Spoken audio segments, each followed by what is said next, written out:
Today I'm talking with Paddy Crowe. He's an alternative therapist here in Cork. Hello, Paddy. How doing there, Micheál? Good to meet you. So tell me, Paddy, who are you and what do you do? What do I do, Micheál, is a kind of a difficult one to answer because I suppose I don't like being confined into any kind of a system or any kind of a label, really. But, you know, I work with people. I've been working with people in this field for well over 25 years, I'd say, at this stage. I suppose I started off in the whole area of alternative medicine and moved from that, really, where now I work with people, I suppose, in the whole area of healing. And I suppose that in a way that's simple, in a way, you know, because we know what healing is. If I cut my hand, I know what that is. You know, I put a plaster on and I heal. You know, but I suppose when we look at healing here, you know, we're really talking about ourselves, and that can be a little bit more difficult to actually to get a handle on. So that's the area I really work in. I really work in healing from a point of view that people present themselves to me, and it will be across the board, really. People present to me. It can be anything from cancer to depression, you know, to anxiety, to fear, to somebody who just wants to evolve in themselves, to somebody who wants to be happier, for somebody who wants to understand more about themselves and life, or whatever. It doesn't really matter. So I work with people right across the board, and I work with them as they present to me. They present to me. People normally present with something, you know, I have a problem, I have a situation, I have an issue in my life. Like I said, it could be physical, mental, emotional, whatever. And we then spend our time then addressing really what needs to be addressed. Now, it may appear that what we need to address is the problem that the person arrives with, but actually it's the person we need to address. It actually isn't the problem. So because we normally see the problem as the thing outside us, you know, the thing that triggers me, the thing that worries me, the person, the situation, the event, or it could be like a cancer, like I said, okay? Because a cancer can be something that people say, well, I have this, and I'm worried because I have this. So I'm not working with what we're calling the problem. I'm working with the person themselves, so that they can see what's going on between them and what they're calling the problem. So is it like a sense of disidentification with what's happening? Okay, it's a good question, Micheál, because I suppose it's kind of an obvious question in a way, because we kind of feel that the problem is bad, or the problem, whether it's a fear or worry and anxiety, I need to get rid of this, you know, I need to heal that, you know, I need to, you know, do something with that. So it kind of feels like we should be, you know, disassociating from, or distancing ourselves from, or separating ourselves from. But if we can understand that separation in itself actually causes its own conflict, because that's what separation is. So I would never work with somebody to separate themselves or distance themselves from the situation. Believe it or not, it's actually the direct opposite. It's actually when we're no longer separate to the situation, there's peace. And that's really where we need to get to, because once there's peace, there's healing. If there's no peace, there's no healing. Now, in separating or distancing myself, or even the notion of, you know, letting something go, you're still creating a conflict between you and the thing itself. That conflict remains in you, and you operate then today, and you walk around, if you like, in a level of conflict. And it looks positive because I'm letting the thing go, if you can understand really. But the letting go, the movement of that in yourself, is actually a conflict in itself. So there'll actually be no peace. So we'll never actually get to healing as such. We may get to some use of some technique where you say, you know, I have mastered this. In other words, I now have control over the thing. So there still remains me and the thing, but now I have control over it. But that's very tiring and very wearing, because now I have to keep watching the thing and I have to keep control over it. Do you understand what I'm saying? And again, there's no peace. And again, there's no healing. So if you can get a sense really that it's not about distancing myself from it, or even letting it go, which maybe a lot of literature will tell us, you know, to let something go, to drop it, distance yourself from it, control it, manage it. All of those things, and I know it sounds contradictory now to what's going on out there and all the different things we understand about healing really, but it's actually the opposite of that actually, because all of those other attempts really, that's all they are. They're attempting to do something with the thing, And that movement of attempting, which is time and thought and movement, really gives you no peace. So therefore, the healing doesn't happen. You end up in a kind of a strained state of managing something, but you always have to manage it then. It doesn't end. It's always has to be managed. What do you think stops people from actually experiencing that state of peace? We haven't been peace for a very, very long time. Now, we have moments of peace, okay? But we have operated in ourselves. We operate in a mind which is thought, which is me, which is a thinker and a thought. And you have this movement going on in us all the time. And we operate like this, and we feel that's the only way to live and to get by is by thinking, by having me and that, me and you. Again, this sense of separation. Now, that's what we say maybe our mind. That's how our mind operates. It starts the minute you wake up in the morning. You're in your head, and there's me and my thought, me and tomorrow, me and yesterday, me and Christmas, or me and my cancer, or whatever.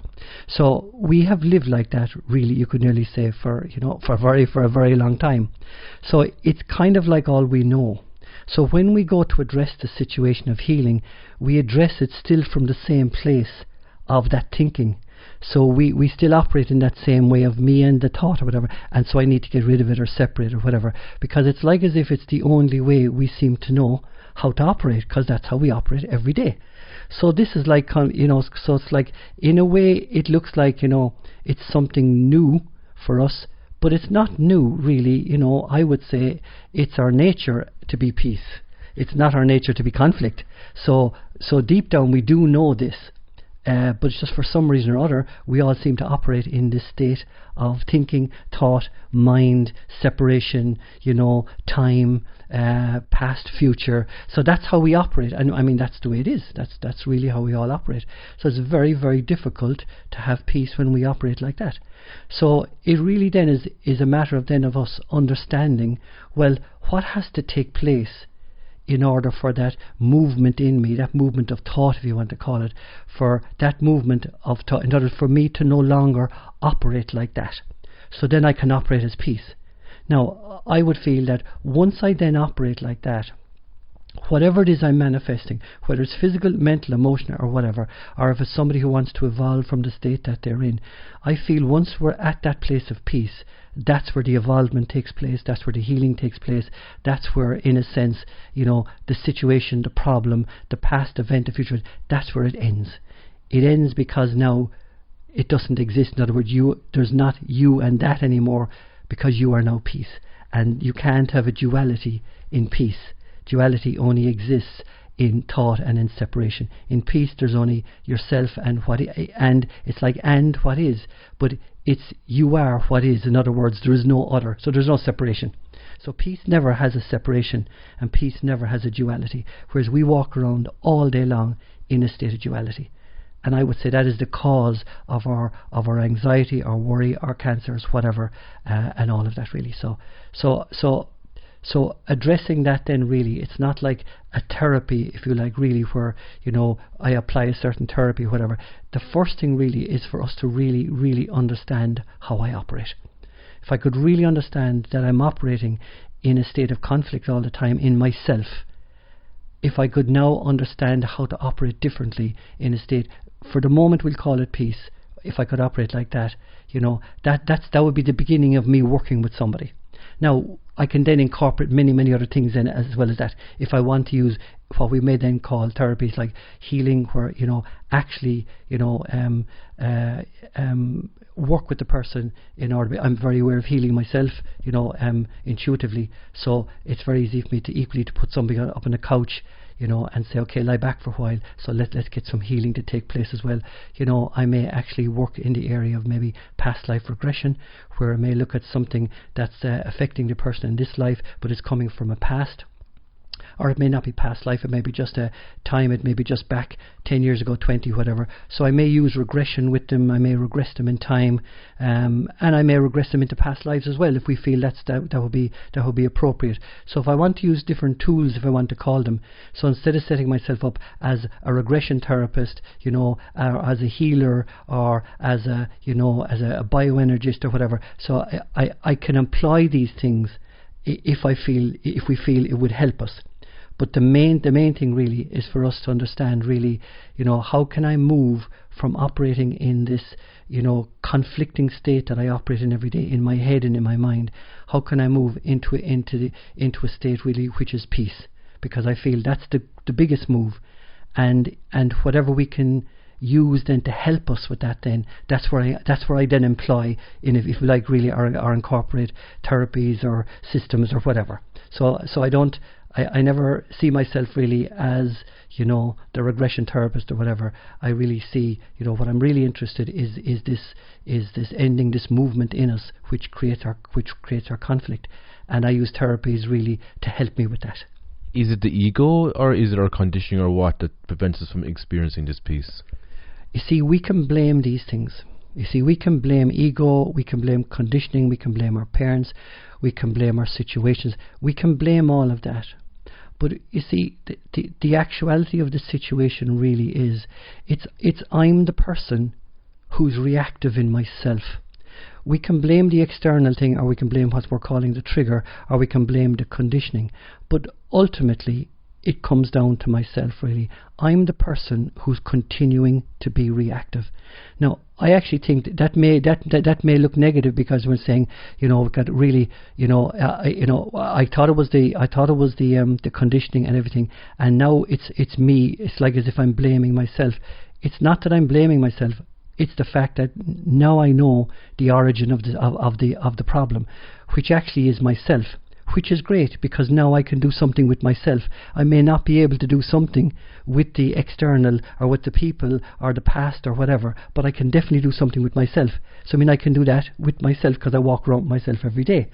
So I think that's really good, because therefore then, I know I can be on the case if I want to be. Well, the problem is my own reactiveness. Even though I'm reacting to something, we'll say a situation, event, or past, or conditioning, or whatever, it's really still down to me. I do not have to operate in that state of reactiveness. And I suppose that's what we'd address if I was working with people, is it possible to operate in a way that is not reactive? So, and it boils right down to myself, because the reactiveness is myself. I'm doing something in myself that makes me operate in a reactive way. I do not have to carry on like that if I don't want to. When I was in India last year, and I was studying yoga, and one of the key principles behind it was saying that all disease starts in the mind. Do you think this is true? Yes, I would say. See, it's not that all disease starts in the mind, and yes, it is, because again, we may feel that I'm to blame. Okay. This is not about blame. This is just understanding, we'll say, the origin of disease, if you like, really, or dis-ease, no ease. That's what disease is. It means there's no ease. Now, where there is no ease is in me, okay? And when there's no ease in me, it gives rise to many, many, many things. So even though I may pick up something from the outside that may be the cause, we could say, of an infection or an illness or whatever, it's my dis-ease in me, my unease in me, is what then becomes reactive. With that, in other words, it's still, I feel that even if I pick up anything from outside, but I am not reactive, I feel then there will be a harmony, if you like, or there will be a healing will take place. If I remain reactive, even though I would say, yes, my reactiveness is, we could say, is the cause, but that doesn't, see, for instance, what if I hit my hand off the wall, or what if I get cut, or what if I'm in a crash and I break my leg or whatever? We could say, well, it's not my mind caused that, and I still need to heal, and now I have an illness from that, and I may have an infection from that or whatever. So I'm saying that, yes, so you could nearly call that external, if you like, really, but still how I am in myself, my state of reactiveness, will determine how fast I'm going to heal. If I stay in that state of reactiveness, this may develop into something more or whatever. So my state of calm or my state of peace, I would say, is vital. So yes, we could say that, that my illness all comes from the mind, I'm not so quick to, I agree with it, and yet on the other hand, what I'm inclined to say really is that my state of reactiveness, the way I continue in a state of reactiveness, doesn't help me in any way, to be calm or to be peace or to not have disease, if you want to put it that way. What's the research around all of this? See, most of the research is going to be in the research of mind. It's going to be in the research of what can I do with the situation, and what approach can I take. And like I said, most of the research around it is going. I'm talking about now from this point of view. I'm not talking about the medical point of view now. I'm talking about towards almost like you say alternative, if you like, people. When we say to heal, to whether it's depression, anxiety, or even cancer or whatever. Most of the approach is still it's still dualistic in a way, really. It still treats the cancer as being something that I have. In other words, that's still kind of something. There's me and there's that, and I need to do something with that. It still treats it like there's you and your depression, as if you have this thing called depression, and there's you and the depression, and now you must do something about that.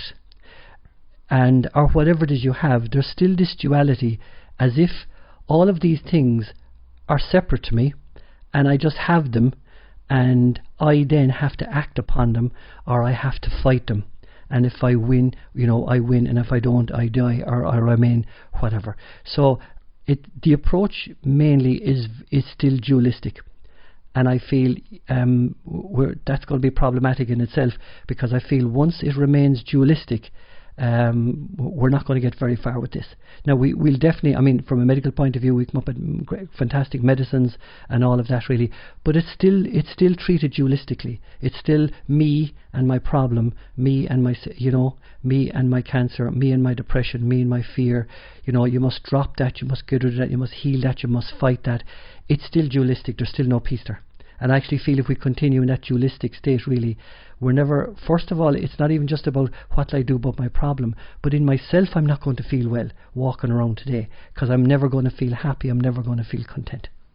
Are you trying to say to embrace what's happening to you, or befriend it rather than resist and judge it? We could simply say yes, but it actually wouldn't be the truth. To really look at this closer, we're probably not going to get to it in this discussion here, right? Okay, because it's like we have to get really to the root of this. So it's like, even when we seek, because even if we say to embrace it, you see, we still feel it's separate to us, and I need to embrace it. You see, the actuality or the truth of the situation is that it is not separate to me. The state of separation comes from my mind, the fact that there's me and a thought. So I think I'm separate in myself. I think there's me and my thought. I also think that there's me and myself. Like I talk to myself all day long. There's me talking to myself. So we have this notion that I am two, if you like, really, and we treat everything the same. So it's not even about befriending the illness or the situation or whatever, because that's still dualistic. You see, this is very, very subtle, because it's very difficult for us to get beyond that feeling of dualistic, because it's how we operate, because that's what thinking is. Thinking is dualistic. There's me, the thinker, and there is the thought. So, but we kind of think the thought is separate to me, and so we have this game going on between me and thought. We even argue about the thoughts. The thoughts came at me, the thoughts overcame me. There's more thoughts.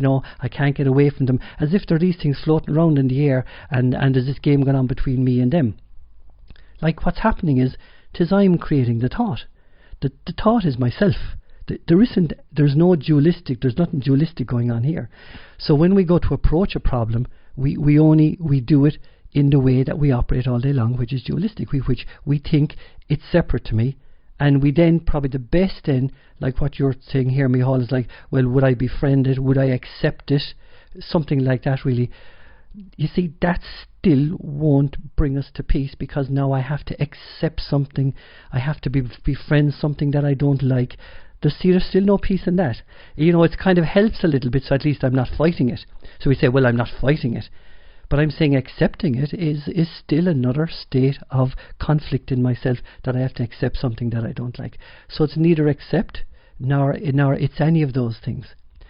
It's to be able to see, and this is difficult maybe, to understand for most people here now, for listening, or for most people even come to me, or most people I work with around the place, is like the fact that there is nothing separate to me, which it sounds crazy now, because you're sitting alongside me, and you could say, well, I'm separate to you. And I'm saying, yes, you're sitting alongside me, and I experience you as being separate to me because that's how I operate in my head.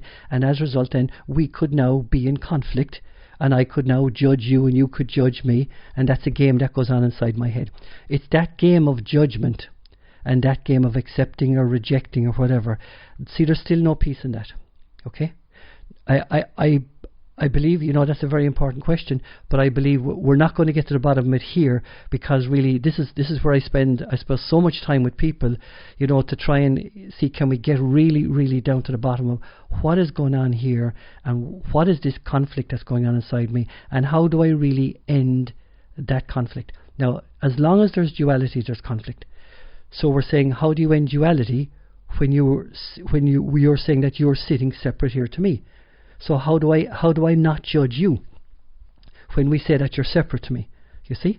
So that's a whole area I would feel that really, I suppose, when people come to me, that's what I do. Like, we sit down and we work really to see, can I get to a place really where I really, really understand the way I'm operating, and it's the way I'm operating is actually keeping me sick, and the way I'm operating is actually creating my anxieties, worries and fears. And we then may go on to say my physical illnesses, my cancers or whatever, and even if we're not saying that they create the cancer and the cancer comes from asbestos or something, my reactiveness in it won't help me to heal the cancer then in that case. You know what I'm saying? So I'm saying really, I suppose the bottom line here really is the first thing, I suppose the most important thing I work with in people really is to see, can we operate differently? Because the way I'm operating today is causing my unhappiness, my anxiety, my worry, my anger, my fear, my frustration, my physical illnesses, my mental illnesses, and the whole thing. It's actually how I'm operating in myself is actually causing the problem.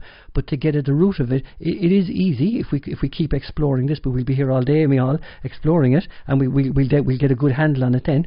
But in this bit of time we have here, we'll get a sense of what we're saying really. But the only way then is we spend more time sitting here saying, let's really, really see, can we understand what's going on here? It should be simple enough, really, because it looks like it's actually just myself. It's obviously the way I'm behaving or the way I am operating in myself is actually causing my own anxiety, worry, fear, or whatever. So surely I should be able to address that. So that's really what I do, as opposed to set myself up as a therapist or whatever, is let's address that. And like I said a moment ago, I then may use therapies to help with the addressing of that. So ultimately, Paddy, would I be right in saying that we are the creators of our own experience? Well, of course we are. I mean, we're the experiencer, if you like, really. And again, we think there's the experiencer and the experience, but in fact it's all actually the one thing. So of course it's all created by me. Yes, I absolutely agree with that. We are definitely the creators of everything really that we're experiencing, which is also, I'm afraid, the good and the bad, if you like, really. Say a client comes to you, do you act as a facilitator to help that person to understand and become aware of what's actually going on for them in their own thought process or feelings or behaviours? Would that be right? Or Yeah, see, Micheál, yeah, that's it. When somebody comes to me, if you can imagine, somebody is going to present with something, otherwise there's no need to come to me, right? Okay, so they're going to present to something. There's a very good chance they may have done many other things. They've been around the block, more than likely. They've been around the block, and they arrive at my place, and they're presenting with something. They're saying, look, I have this cancer, or they're saying, look, I'm what they're calling, I'm suffering from depression. I'm very anxious. I can't sleep at night. I have difficulty in my relationship. Or it might be somebody saying, look, I'm not really happy with life, really. I'm sure there's more. I don't know what the more is. I can't seem to experience that. So therefore, my life isn't as fulfilled as I'd like it to be. So it could be that person as well. So everybody's presenting with something. Okay. Now, so what we do really is, I first of all sit with somebody and we spend time really understanding really what it is that they have come with, what it is they're presenting with. And we have to then put it in its place, really, where we have to see really what it is they're coming with. They think they're coming with something as if it's external to them, or some situation or something they want to achieve. And I suppose we need to start looking at the truth or the actuality of the situation, and we need to put everything in its place. In other words, where is this, what I'm presenting with, in relation to myself? Is it separate to me, in other words, or is it myself? Is it something? Is it how I'm operating in myself? Or is it something outside of myself and I need to address it or fight it or do something with it? So that's where we have to start. We have to see, let's understand what it is we're talking about when we say, I'm depressed. Like, what does that mean? Okay, or I have cancer. It looks simple to say, I have cancer. But what does it actually mean? I have cancer. Like, does cancer just present out of the blue? When you say, I have it, I say, well, where did it come from? Is it then external to us? Is it something I need to do something with? Do I fight it? Do I address it? Do I heal it? And that's the tendency, again, is going to present as a something that we need to do something with. So the first thing is we need to get an understanding of, if we continue like that, I will set up a separation between me and that. So the first thing we really have to understand how we can see that clearly enough so that there is no separation between the event and myself. And that's the beginning of peace, when there's no separation. So that's where I would start, really, with the person, where we would sit down and we would see, let's understand really what do we mean when we say I have cancer, when we say I am depressed. What does that actually mean? Right down to the core now, so we understand exactly what we mean when we say that, or whatever it is this person is presenting with. So that's the first thing. We need clarity. What are we talking about here? Okay, it's not something I bring in and I have to do something with it. Okay, that's the way it's addressed normally, and I'm saying it's not that. So now let's understand what exactly is the situation when we say something like that. I have colitis. What does that mean? So we need to be very, very clear what that means. That's my starting point. And that could take a long time, because we need to get very, very clear, because people will see a separation between what themselves and what it is that they have. And they think they have to do something with what they have, or fight or do something with it. And we have to really, really get clear about all that, first of all. So that's the first thing. But equally, people could present to me, like some people present to me, and like take somebody who comes of a foreign language, for instance. Now, I then can't have that discussion. So we now can't explore, sitting down, what is this and what is that. So then I would work with that person totally different. I would then work with that person completely in healing or vibration or whatever. And with that person, I would just put that person on a couch, and I would pick up what's going on around them instead. So instead of sitting down working with them, I would actually pick up on what's happening to the person vibrationally. I would see it quite clearly. I'm used to working at this level, so I would see that quite clearly. And then it would be addressed, if you like, vibrationally, if you can understand that, really. That means that when whatever we're experiencing in ourselves, what is that people bring in, it's also presenting vibrationally, as well as maybe physically, mentally, emotionally. It's also vibration. In other words, it's your energy as well. So if you can move in and address something on the energetic level or the vibrational level, you also help it to heal. And for that person, maybe of the foreign language, I may never get to speak to them, but we'll still get results. Take somebody who comes into me who maybe, who may not want to sit down and actually have a discussion like this, because it just might be too much for them. Again, for that person, I would work vibrationally. It would be the same thing.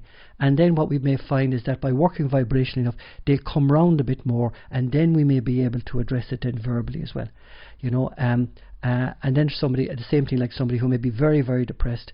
And when people are very depressed, they're also very, very tired, and they're just not able for a discussion like this. They're too exhausted, they're too tired. They're not able to have this conversation. And again, for somebody like that, really, I would work with those people. Every time they would turn up, it really would be working on the couch with them.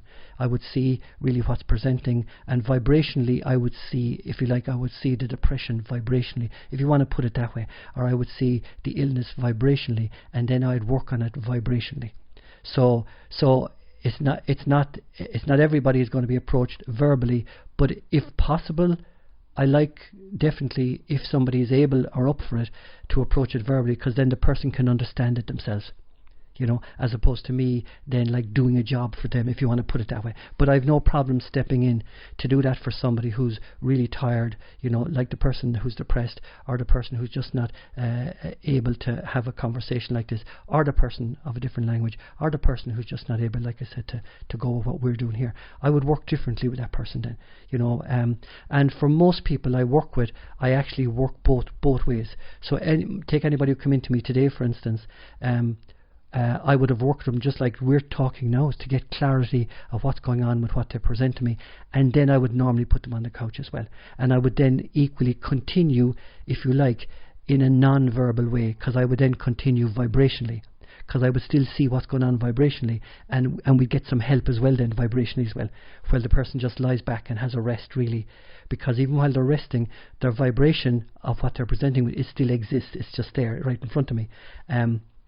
So I move into those areas, and that helps the person then as well. So then both the conversation, which brings clarity, and then also the healing, then both of them together work really, really well. But if we can't have the conversational bit, the exploration bit really, I would work purely at the level of healing then, which would be vibrational, which would be healing. How important do you think the words are that we say and the thoughts that we think? I'm not awfully interested in the words we say and the thoughts we think. It's actually how we feel is what I'm interested in, because if I'm feeling at peace in myself, or I'm feeling peace, well then call it the thoughts that are compatible or the thoughts that are harmonious, really that's how I'll think, and that's how I'll see things. So I suppose I would always feel that the first thing we need to get to is the state of the no conflict, or the no reactionary state of myself, and get to that state of peace. That's the first place to get to, and then let's see how I speak from there, and let's see how I think from there, and let's see how I operate from there, as opposed to if I change my language, if I change my words, it'll help me. It's true, but I actually feel the other way around, because I feel that way as an effort. It's an effort to change, what it is how I express myself, for instance. Well, I'll express that better, or I'll express that more positive, and you should speak more positively. It takes huge effort to be like, because you're all the time playing this game of being positive and negative. Whereas if we address being peace, you will always be positive. In other words, there will be no negative, if you like, really. So I would always work with, it's not when I've the thing sorted you'll be peace. I always have to work with, let's be peace first, and then we'll sort it. So that's always my first place. My first place is, let's see the reactiveness that's going on in anybody who comes into my room here. The first thing is to address the reactiveness, and let's get ourselves into a state of calm or peace. Now, it's actually from there we can now look at our past, if the past was our problem. We can now look at the cancer, if our cancer is a problem, or whatever. It's not when the cancer is gone I'll be peace. It's not when I've my past sorted I'll be peace. It's when you're peace you'll sort your past, and it's when you're peace you'll sort your cancer. It's not the other way around. So for me it's always, let's get to that feeling, that state of operating in myself where I'm no longer conflict, where I'm no longer reactionary, where I'm actually peace. That's the first move. It's not sort out the problems first, it's get to that first, and then the problems get sorted. Would I be right in saying, Paddy, it is working from the inside out? Yeah, most definitely. We start with the inside, and if we can see what the inside means really that all of the feelings I have are generated in myself. So that's where they have to end. It's not when I end the problem with the past that they end. It's I end them with myself, because even if something happens in the past, the feeling is inside me. The feeling is not in the past. The feeling is in me. So it's still, this is where we have to go first. It's an inside job. It's inside, and if we can get it, and I suppose my first job, if you like, really is to see, can we understand what is going on inside me? Can I understand really how I'm operating? And can I understand that how I'm operating is actually creating the turmoil, or the fear, or the anxiety, or the worry, or the dis-ease in me, really? And it's not actually the event outside that took place is causing it. It's actually my reactiveness is causing it. It's the inside job. So that's the first place we go. So you're right. It is inside, and then I feel that has to be the first thing we address, not the event itself, which may be on the outside, which feels on the outside. So we start with myself. I start to understand how I'm reactive all the time, how I'm fighting that event, worried about that situation, anxious about that or whatever. That's the first thing we address. Once we get peace there inside, then we see then how our relationship to the things that we're talking about then, how they totally changed it. And what level of success do you have with people, Paddy? I'm laughing, Micheál. All I can say to you is I'm in business about 25 years, so, and I'm still here, and I'm still flat out. So I don't. Maybe that answers the question. Maybe. Does that answer the question? It does, actually. To be honest, yeah. We're all guilty, myself included. We're believing that it's actually outside ourselves. If we have the nice car, the nice house, the nice girlfriend, this is all an illusion, basically. Paddy, is that right? I wouldn't say that it's an illusion. I would say it's a mind state of mine, really, where I feel that if I have that, it'll make me happy. If I do that, it'll make me happy. If I look like this, it'll make me happy, whatever. And that will be an ongoing thing, because once that makes me happy, I get to a point where it doesn't make me happy, and that could even be in a relationship. This is the relationship that's going to make me happy for the rest of my life, and then I find it doesn't, and then I find that now I'm miserable again, or I'm unhappy again, and then I find happiness again, and this will go on and on and on and on. And I'm now going to say, not for life but for lifetimes, because remember, I'm used to working in lifetimes with people. I'm used to regressing people back into lifetimes, and I actually see that they're operating no differently in those lives. They're still operating in the same reactive way, and they may have been very famous people, they may have been very wealthy, they may have been very poor, they may have gone through awful situations, they may have gone through great situations. And here I see the same thing happening, is that actually, and same for myself and all of us, that we think, this situation will make me happy, that person will make me happy. The happiness is not external, the happiness is internal. Again, as long as I remain reactionary in myself and dualistic in myself, I will never be happy. I may be happy for a moment with something, but because of the duality, because of the way I'm operating between me and the thing, I will always separate myself. Even in my relationship, I will separate myself from my partner, my wife, my husband, whatever, really. And eventually that separation will cause conflict and will break down the relationship. But it's been broken down actually from the way I'm operating in myself. It's actually from my own conflict, operating as conflict, as duality, as separation. So it's really, we're back to the same thing. I know we probably mentioned it many, many times, really, but it's still really that what I really need to address is how I'm operating. And at the moment, we're all operating dualistically. We're operating in this thought way which continually separates not only me from you, but me from myself. And that's how I go along all day long. I am talking to myself. I'm talking to myself. There's two me's in there, and there's this separation going on. So there's no peace. So the first thing we need to address that. That's the first thing that has to be addressed. And Paddy, like you said, you've been in business for the last 25 years, but do you think the levels of happiness in Ireland has increased or decreased in that period of time? I don't find any difference, really. And I'm saying not only do I find difference in that length of time, I'm saying even when I regress people into past lives, we still operate the same way. It's still the same way. We just we had a different role, maybe. We were a different gender, and now I'm this gender. But inside me, how I operate in my head is exactly the same. And that is why even when we look at history, history keeps, history is what it is, really. There is still no peace. We have no peace today, and there was no peace back there. In other words, this will continue until we're peace, because the external peace can only come from the internal peace. And as long as you and I are conflict, well, therefore then our life, our experiences, our external, if you want to call it, has to be conflict. So this is going to continue. And that's the way it is. Now, we can either say, it's all right, that's life, they're the ups and downs, whatever. Well, then that's fine.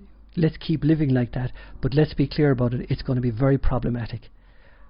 On the other hand, if we've had enough of this, living like this in ourselves, the anxiety, the worry, the fears, the diseases or whatever, really, we then need to sit down and say, okay, what's going on here? What is actually causing the disease, the fear, the worry? What's causing this? So let's get down to the root of it. The root of it is myself. And once it ends in myself, it will end for me then. And if for you, Micheál, it would then end for you. And for anybody else, it will end for them. Now, if it ends for me, it ends for my life, remember. Because my internal life and my external life is the same thing. However I feel, if I feel miserable today, I'm not having a good day. My misery is myself. If I'm feeling fantastic today, even if it's lashing rain or everything has gone wrong out there, I'm having a great day. I'm having a great day because I'm feeling great. You see, it's not that the day is great, it's I'm great. So once I'm feeling great, I'm great. So if I can get to that place or address the situation where I'm happy in myself or I'm peace in myself, my life will be peace. And that's what peace is for me. And you know, so it's like you can only do it for yourself, really. You know what I mean? And whoever is interested in addressing it, well then, you know, that's what we do here. You know, but for most people to come in here, they normally come in presenting with something. But then there's the people, you know, who have presented with things, have gone beyond that, and who are now, you know, living their lives, they're business people, or whatever they're doing really, and now they come to keep themselves well. Now they come to keep themselves operating at a good level, to run their business better, you know, for their relationship, to have a relationship, better relationship with their family, with their own selves when they're living today. So it's no longer them presenting with a problem anymore. Now they're saying, let's keep an eye on how I keep myself well. You know, so that I stay well and I stay happy today, because then, you know, I'll have a better effect in my life. My business will be better, my family will be better, you know, my life will be better. So I have people then who come, who you could say, well, why are they coming? There's nothing wrong with them. They're just coming for themselves. They're coming to say, okay, let's have another chat about this. Let's see, am I clear about this? Let's do some more healing. Let's help me with this. Okay, let's see, can I stay well and be well, so that my business thrives, for instance. I have a lot of business people who come for that particular reason. So I have lots of people from all walks of life, really. So it's not just the person who you consider who's sick, if you like, really. There's the people who want to be effective in their lives, and they know that being effective, if they're problematic in their own mind, or dualistic in their mind, or conflict in mind, they're not going to be successful. So if the person wants to be successful, they have to address exactly the same thing. So like I said, you know, I'd work with people from all walks. And if you sat here and watched the people who come in today, you may say to me, you know, why is that person coming? Because really, I'm sure there's nothing wrong with that person. I'm saying there isn't. They're just coming because, you know, they're running a business and they want to be very successful in their business, want to keep it moving. I'm curious, Paddy, what drew you into this type of work? Like, how did you gain this understanding in this life? Were you just born with it, or did you learn it along the way? I suppose I learned it along the way. I suppose, you know, I started off in the field of engineering, you know, and then I moved into social work for many years, and then I was teaching for many years, and I actually loved all of that. But then I became very aware that I had a great feeling that I would love to move into the field of alternative medicine or something like that. And I became very interested, so then I obviously trained. I went away and then trained in many different fields and aspects so that I could set up my own practice. And then I set up my practice then. And then, you know, from there I've been working at all sorts of levels. Like I started working on the physical level for many years, so I understood, you know, the anatomy and physiology of bodies. I worked on bodies. I worked with people on the physical for many years. Then I became very interested in energies, you know. Then I became very interested in mind. Then I became very interested in, you know, anything like from hypnosis to any way we could address ourselves. Then I suppose in all of that I became very aware of healing then, where healing presented to me very simply. When I was working on people, I would start to see things clearly, you know, and intuitively. So it happened over a period of time, you know, Micheál, where, you know, I had a great interest in it, and I needed a way in, so I had to train obviously in different therapies to set myself up, you know, to be in a practice. And from then, I have never stopped really. And I'm still not stopped, and there is no stop, because, you know, today I see things today, and tomorrow I'll see it clearer again tomorrow, you know what I mean? So there's no end. This is not, I'm now, you know, an expert in something. I'm not an expert in anything. I'm saying, let's apply ourselves today, and let's see how we are today with it, you know what I mean? Because I'm going to learn something new again today. I'm going to see something new. I'm going to feel something new again today, you know what I mean? So this is not, I'm the expert and I know what I'm doing, and we'll do this and this instance, somebody comes in and say, I've got cancer, so I say, oh yes, I know how to approach this. We do this. It's not like that. It's like, wow, okay, let's see what's going on here with this person. Let's really, really look into, let's see, can we understand today, not what I knew yesterday, but today can I understand exactly what's happening today. Or when I work with somebody in healing, when they lie up on the couch, it's not like we'll do what we did last week. It's not what we did last week, because what's going to happen today is going to be different to last week. It's going to be what's going to happen today. So I need to be really open and aware myself that I'm open to what needs to happen today, and not that I'm just going to have a therapy saying, well, we start at the head and we do this. It's not like that. I don't know where to start. I need to see, and it's only in my openness that I see, now this is where we have to start today. Oh yes, I see this now, it's presenting to me here. So I'm learning and moving all day long, So for me it's like, I may have started back along there, but I'm still on the move. I'm still, you know what I mean? So that's kind of what it's like for me. You mentioned there about openness and awareness. Like, how do you ensure that you have that openness and awareness in your own life? Well, Micheál, I suppose it would be hypocritical of me to sit here and talk about having a dualistic mind or being, reactionary and all of that if it doesn't apply to myself. So it obviously applies. I suppose it's easy for me to see it in other people because I see it in myself, because I'm no different to anybody else. So I suppose I've always been addressing myself and understanding how do we operate in ourselves, and how is it I operate in this dualistic way, and how can I address that in myself, and how can I address my own illnesses or sicknesses or fears or worries. So I've always been on my own case, always, and I suppose it's from that really that's where I get my insights. It's actually being on my own case really, and I would say mainly that's where most of my insight comes from. That's where my understanding comes from. It's not really from what I learn outside. It's not that I don't read books or I don't attend different things that I would find interesting. Of course it is, but the greatest learning I would definitely say is what presents to me every day in myself. Because I love new things to present to me, so I'm always open for to see something new today. You know what I mean? So that's how I walk around. That's how I sit here, and that's what I enjoy. You know what I mean? So I'm not waiting to read the next book, to learn something new, and I'm waiting for it to come into myself. So I'm sitting here, and then something dawns on me, or some bit of inspiration comes to me. So that's how I've learned mostly, is actually, my own intuition, my own inspiration, if you like to call it that, my own intuitiveness, so my own insight, I get my own insights all of the time, and that's actually what teaches me, if you want to put it that way. And then I pass that on to people then, and I know it so well then, because it actually has come to myself. It's not second hand, if you want to put it that way. It's like, it's something I know that is presented to me in myself, you know what I mean? And then I see it very clearly, and then I can see it in other people then, and then my job then is to see, can I help people to see it? And that's not so easy at times, to help people to see something as, as we'll say, as simple or as complex as duality or as conflict, or how is it I remain conflict in myself when I actually think it's nothing got to do with me, and it's got to do with the person who abused me or the situation or whatever. Surely it must be that other person.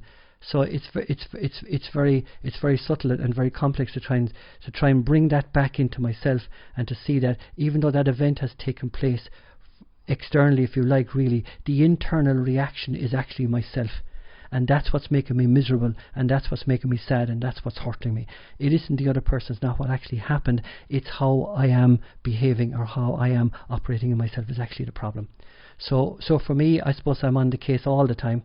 And I love that, because I love the insights that come to me every day, and sometimes I write them down, and I've kind of given up writing stuff down, because I'll get something new again tomorrow, you know what I mean? I get updated and updated and updated and updated, you know what I mean?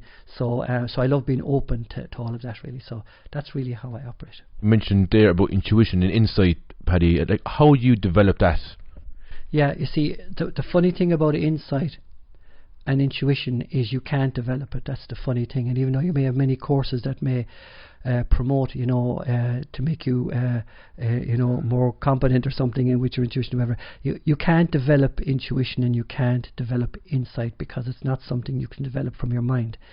It's actually when you're not mind, let's put it that way, or it's when you're not taught, or when you're not interested in the conflict that's going on inside your head, when you're not interested in playing that game, and there's a quietness and a peace, that's where your inspiration is, and that's where your insight is. So it's not something you develop. It's something. It's like, and this is simplistic now what I'm saying. It's something that you stop doing, actually, that makes insight present. And stop is the wrong word, because that's misleading in itself, really. Because then it's like I'm giving you a task, to stop your head or to stop thinking. That's not what I mean. Because equally, stopping thinking is not stopping thinking, because you're still stopping. So you're in the process of stopping. So stopping is still another conflict, if you like, really. So I wouldn't actually say stop, but to kind of just to be simple about it today, because again, like I said, to explore really all of this in its depth, I need, it's like I need somebody here with me. I know you're here with me, but I know that this interview will just last for a short space of time, and it's like, how do you get to the depth of what we're talking about in that space of time? We're not going to get to the depth of it. We're going to get the feel of it here from our discussion. The depth of it is when somebody comes to me and we sit down and we have time to sit down and say, let's look at this. And I'll meet them again the following week and I say, let's see where we are with that now. Let's lie up on the couch, get some healing. That does some clearing again. Because the person is clear, I say, now let's look at it again. Now what do we see? So this is not really something that we can tie up here and get all the answers just in an interview like this. But we will get a feel of what we're saying. But so to answer the question really is, insight and intuition can't be learnt. And you can't make happen.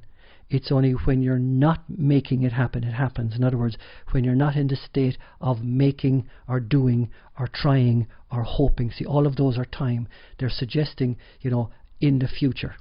Of course there's no future, there's only now. We know that. So once I'm in that game of me and the future, in the trying, in the hoping, in the wanting, there can't be inspiration. Because inspiration only comes when there's no want, when there's no hope, which sounds crazy, but it's actually true, because hoping puts me in a state of anxiety, hoping for something in the future. So there's no peace in that. So I would never give anybody hope, which sounds ridiculous, but that's the last thing I would do, because I'd be putting them into a state of thinking about something tomorrow. And there's a movement going on in them which puts them into a state which is reactionary then, and there's no peace in the person. It's only when there's the peace we'll actually see the insights, and we'll see the intuition. And would I be right in saying, Paddy, that you're teaching people how to become present? That was a sigh, Micheál. Did you hear it? I did actually. Again, you see, that's what we think. You see, we're kind of fed that again. It's about the present, it's about the now, really. But you see, that's not accurate enough for me, really, because then you're suggesting to me that I need to be in the present. So now you're giving me a task to be in the present. So now there's no peace in that, because now I have to try and be in the present. You understand? So it's not that. It's not that. It's more subtle than that, right? Okay. So it's not about. I would never say somebody be in the present, right? Okay, because, like I said, I'm giving them a task. I'm again creating a duality between them and the present. I'm saying there's you here and then there's the present, as if they're two different places, and I'm telling them they should be in the present. Okay, so can you see what we just set up now? This duality and this conflict and this state of no peace by saying to somebody, be in the present. And again, I think it needs to be explored, and I think it needs, because it's not understood, and I think it's bandied about. And then we've all these people trying to be in the present, and now you meet people then and who are trying, and we're back into the same problem again. Now they're going back into the state of trying. There's a movement going on, and there's no peace because they're trying. Yet it looks very lofty, if you like to use that word, to say, well, I'm going to be in the present, I'm going to be, more spiritual or whatever, really. But that movement to try and be that, there's no peace in that. So it can't be that. Okay, so it can't be about being in the present, because when we say the present, we've confined a moment, if you like, really, into this present, if you like, really. So therefore then there's the present and the past then, and then there's the future, so the present and the past. So what we've done, we've chopped time up into bits, and that's what time is. Time is chopping things into moments. This moment, the next moment, the next moment, the next moment, and the next moment. That's what time is. See, now this will get a bit too complicated here now for this discussion. But if I was to say that there is no time, there is no chopping of the moments. We think there's moments I will say there is moment, and it's all inclusive as opposed to moments. So there is no present, because if there's present, it means there's past and there's future. It means I'm chopping where I am. As I'm sitting here now speaking to you, and we're sitting here together, we could say this is the present. But if we say this is the present, we have confined this into a place, which means now that there's also a past and there's also a future. You see? So there is no present, past and future, if we look at it in the actuality, really. Okay? And by me doing that, I'm putting myself into another duality of me and a state called the present, or a state called the past, or a state called the future. And I will set up a conflict again in me, between me and the present. This needs to be explored deeper, and we don't have time to go into the depth of this now. And yet, not that it's complicated, because it's not complicated. It actually has to be very, very simple, of course, obviously, because surely, peace must be highly simplistic. Surely it can't be complicated. So, but because of the way we operate ourselves, and we can't get our heads around this, the notion of past, present and future, we feel that's what it is. And we can't get our heads around the fact that, that it's not chopped up like that into past, present and future. There just is, if you want to put it that way, there just is, which is all inclusive. But we have chopped up is into moments, and now we have time. Would you have any words of wisdom, say, if someone who is actually listening in, they're going through maybe an experience of being depressed or stressed or anxious, or even going through a sickness, would you have any just words of wisdom maybe just to share with them, Paddy? I suppose the simple words of wisdom is that the first thing I feel we need to understand is that whatever it is I'm going through, whatever it is I'm experiencing, whatever it is I'm worried about, in myself there is me and there is that. And I am fighting with that. And if we could get the sense really of, as long as the fight continues, I'm in trouble, right? And it's difficult not to fight with it, because we're saying I'm feeling all these feelings which make me fight with it. But I'm still saying that, even if I was to sit down on the chair for 5 minutes, and for 5 minutes, no matter what is going on in my head and in myself and in my life, could I sit down for 5 minutes, and instead of fighting with it, could I just let it be what it is, just for 5 minutes, and see what that feels like? Because that, in a sense, in itself, you will start to experience the peace of not fighting with. See, with is the problem. With is the separator. See, with that. So the fight ends, if you like, really, simply because I sit down for my 5 minutes and I choose not to fight with however I'm feeling. And if I'm feeling absolutely miserable, if I could sit down and not play with that or not fight that, and sit for 5 minutes, even though it may feel that it's overwhelming me, and I'm saying, let it overwhelm you, and see what happens if you don't react to it, and if you don't separate yourself from it. In other words, see it as something separate, and I must fight it. I must stop it. I must stop it overwhelming me. That continues the fight. It's when I sit down and I let whatever is. I let whatever is happening. I let whatever I'm feeling. Even for 5 minutes in a chair, just for 5 minutes to sit down and let whatever it is going on. Let it for 5 minutes, without you going into action to fight it, to challenge it. Just let it. Now that's not accepting, remember. That is just letting it for 5 minutes. It's in that point. It's in that state of just letting it. Letting whatever is. There's peace. And that will give people maybe the start or the beginning of what it feels like to not to fight the situation or the event, and the beginning of what it feels like to be peace. And take it from there then. Anyone wants to find out more about you, Paddy, or even get in contact with you, how could they do it? Yeah. The simplest way to get in contact with me is to ring my mobile number. That's the best. Even though I'm working out of the clinic, I'm in the clinic here in Bishopstown, and there's a few of us work here out of this clinic here. We all work on our own, we all do our own thing, and the easiest way always to contact me, because when somebody rings me, I can always ring them back. They can always leave a message. It's easy for me to pick up a phone and say, and if you want to chat to me, what would a session be like, what would we do? It's easy. It's always the easiest way is actually to ring my mobile phone. There's no point giving you the line phone. The mobile is always the best way, because people can send a message or they can just ring.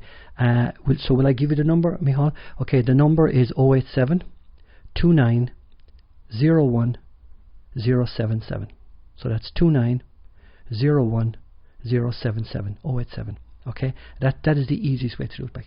I really enjoyed our interview there today. Thanks very much. Yeah, me too, Micheál. Yeah, you were really good. You were on the ball. Yeah, you were excellent. Yeah, very good.